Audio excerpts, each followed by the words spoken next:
नमस्कार मित्रांनो, मी तुकाराम सुरनर जी आर आणि योजना या यूट्यूब चॅनलमध्ये आपल्या सर्वांचं स्वागत आहे।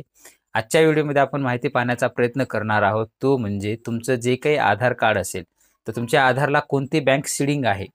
आता कोणताही शासनाचा अनुदान असेल, कोणताही रक्कम जर शासनाची तुमच्या डायरेक्टली लाभार्थ्याच्या थेट खात्यामध्ये डीबीटीद्वारे जर येणार असेल, त्यासाठी तुमच्या आधार कार्डला बँक लिंक असणं गरजेचं आहे। त्यालाच म्हणतात आधार सीडिंग।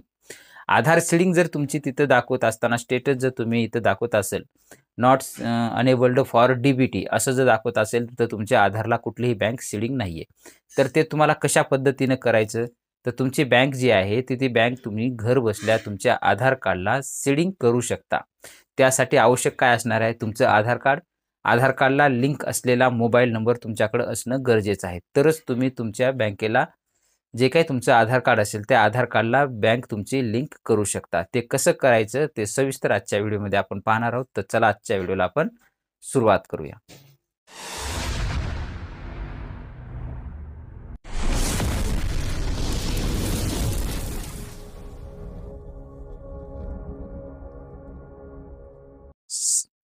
सर्वप्रथम तुम्हाला गुगलमध्ये सर्च करायचं आहे NPCI। NPCI सर्च केल्यानंतर तुमच्यासमोर national payment cooperation of India येईल, त्यावरती क्लिक करून घ्यायचं आहे। त्यानंतर तुमच्यासमोर हे असं पेज येईल।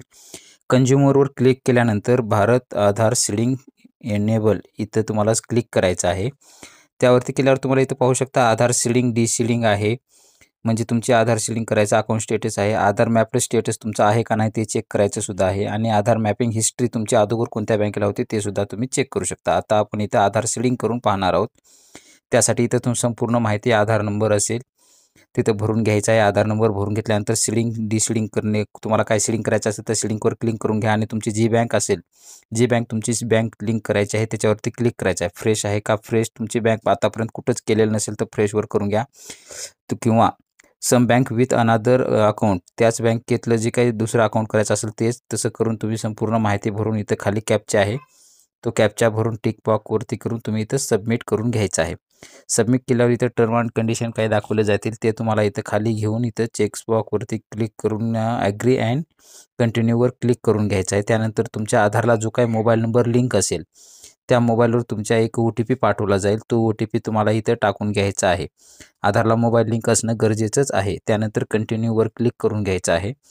कंटिन्यूवर क्लिक करून घेतल्यानंतर तुमच्यासमोर इथं परत एकदा विचारलं जाईल की तुमची रिक्वेस्ट पाठवायची आहे का बँक ऑफ महाराष्ट्राला सीडिंग करण्यासाठी, कन्फर्म करून घ्यायचं आहे। केल्यानंतर इथं दाखवलं जाईल Aadhaar seeding is pending status, kindly check after some time. थोडासा वेळ लागू शकतो, थोडा वेळ लागून तुमचं जे काही स्टेटस वगैरे असेल ते तुम्हाला इथं स्क्रीनवर लगेच दाखवलं जाईल। इथं थोडासा वेट करायचा आहे, रिफ्रेश वगैरे करू नका किंवा बॅक वगैरे घेऊ नका, कारण की तुमचं इथं आधार सीडिंगची रिक्वेस्ट जी काही आहे ती बँकेकडे पाठवली जात आहे, आणि तुमची इथं पाहता स्टेटस तुमचं सक्सेस झालेलं आहे। खाली रिमार्कमध्ये दिलेलं आहे युअर आधार सक्सेसफुली सीडीड टू।